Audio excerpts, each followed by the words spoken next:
Muzeu Etnografik i Vlorës, një nga institucionet më të rëndësishëm që ruan dhe promovon traditën, historinë dhe identitetin kulturor të qytetit, është mbyllur dhe ndodhet jashtë funksioni. Shkak për këtë situatë janë punimet që po zhvillohen për ndërtimin e Muzeut Hebraik, një investim i ri kulturor që po realizohen ngjitur me godinën ekzistuese të Muzeut Etnografik. Punimet e ndërtimit kanë sjellë mbylljen e rrugës që të çon drejt Muzeut Etnografik, duke e bërë të pamundur aksesin për vizitorët. E përpasoj, muzeu ka mbetur totalisht i izoluar dhe i paarritshëm, çka ka detyruar mbylljen e tij për publikun.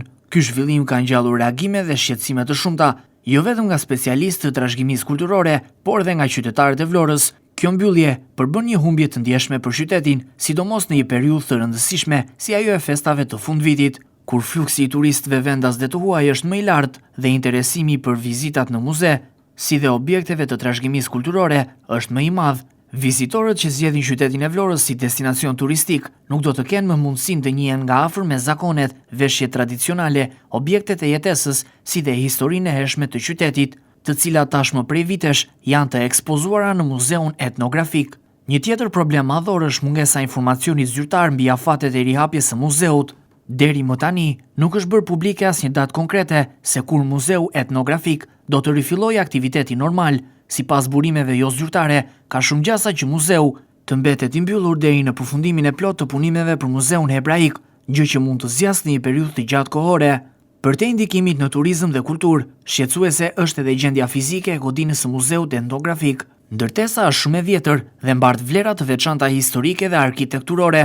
Punimet që po kryen në afërsi të saj përfshin ngërmime të thella dhe ndërhyrje të mëdha ndërtimore, të cilat sipas ekspertëve mund të rrezikojnë seriozisht stabilitetin e godinës ekzistuese. Madje sipas informacioneve të raportuara, në disa pjesë të ndërtesës janë konstatuar çarje, duke shtuar frikën për dëmtime të mëtejshme apo edhe për rrezik të shembjes nëse nuk merren masa parandaluese. Kjo situatë ka ngritur pikpyetje serioze mbi mënyrën se si po menaxhohen investimet kulturore dhe mbrojtja e trashëgimisë ekzistuese. Ndërtimi i një muzeu të ri nuk duhet të cënojë funksionimin apo sigurinë e një institucioni tjetër kulturor, veçanërisht kur bëhet fjalë për objekte me vlera historike të veçanta. Qytetar, studiues dhe dashamirës të kulturës kërkojnë që institucionet përgjegjëse të ndërhyjnë sa më parë, duke garantuar jo vetëm rihapjen e Muzeut Etnografik, por edhe ruajtjen e godinës së tij nga dëmtimet e mundshme. Po ashtu, kërkohet transparencë mbi ecurinë e punimeve dhe një plan të qartë për mbrojtjen e trashëgimisë kulturore të qytetit të Vlorës.